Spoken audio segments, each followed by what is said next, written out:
میں اور آپ اپنی زندگی میں اتریں، اپنے شب و روز میں اتریں، اپنے کاروبار میں اتریں، اپنے دوستوں کی بیٹھک میں اتریں اور دیکھیں ہماری زندگی میں کہیں جھوٹ تو نہیں جڑا ہوا۔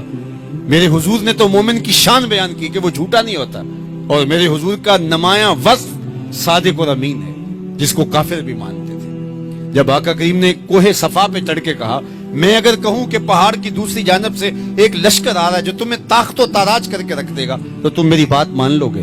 تو انہوں نے کہا نہ بھی نظر آیا تو ہم کہیں گے ہم اندھے ہیں، آپ سچے ہو۔ جو اتنا سچا، جس کی صداقت کی قسمیں کھائی جائیں، جس کی امانت کی قسمیں کھائی جائیں، ہم اس کے غلام اور اس کے امتی ہوں۔ یہ بالکل آپ کے پاس جاپان بستا ہے، ایشیائی ملک ہے، اور وہاں بچہ بھی جھوٹ نہیں بولتا۔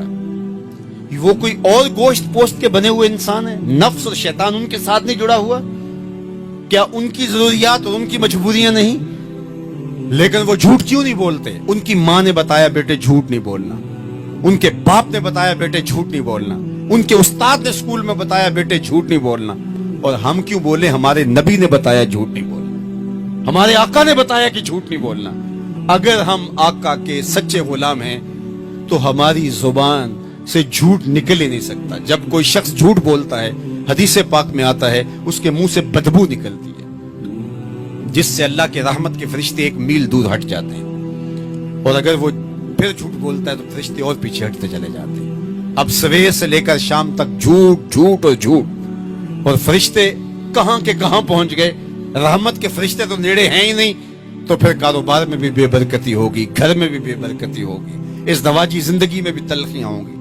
پھر ہم بھاگتے ہیں عاملوں کے پاس، اس نے کہا شکر ہے تو وقت پہ آ گیا ہے، ورنہ تعویذ چل جانے تھے، تیرے اوپر تو کسی نے ڈاڑے تعویذ کیے ہوئے۔ اور میاں وہ تعویذ جھوٹ کا ہے، وہ جادو ٹونا جھوٹ کا ہے۔ رحمت کے فرشتے دور ہٹ گئے اور ہم اندھیروں میں آ گئے۔ آؤ سچائی کو شعار زندگی بنا لو، رحمت کے فرشتے اپنے نوری پر تان دیں گے تمہارے اوپر، اور تم ایک انوار کے ماحول میں جینا سیکھ لو گے۔ میرے حضور علیہ السلام کا بتایا ہوا دین، میرے حضور کا دیا ہوا شعار حیات، میرے حضور کے دیے ہوئے انداز زندگی، وہ اختیار کر کے ہم ایک پاکیزہ، ستھری، طیب اور صاف زندگی گزارنے کا تصور حاصل کر کے ایک خوشگوار زندگی جینے کی کوشش کریں۔ آئیے میں اور آپ آج دیکھیں کہ ہمارے ساتھ کوئی ایسا عمل، کوئی ایسا رویہ تو نہیں جڑا جو حضور کے بتائے ہوئے طریقوں سے ہٹ کر ہے۔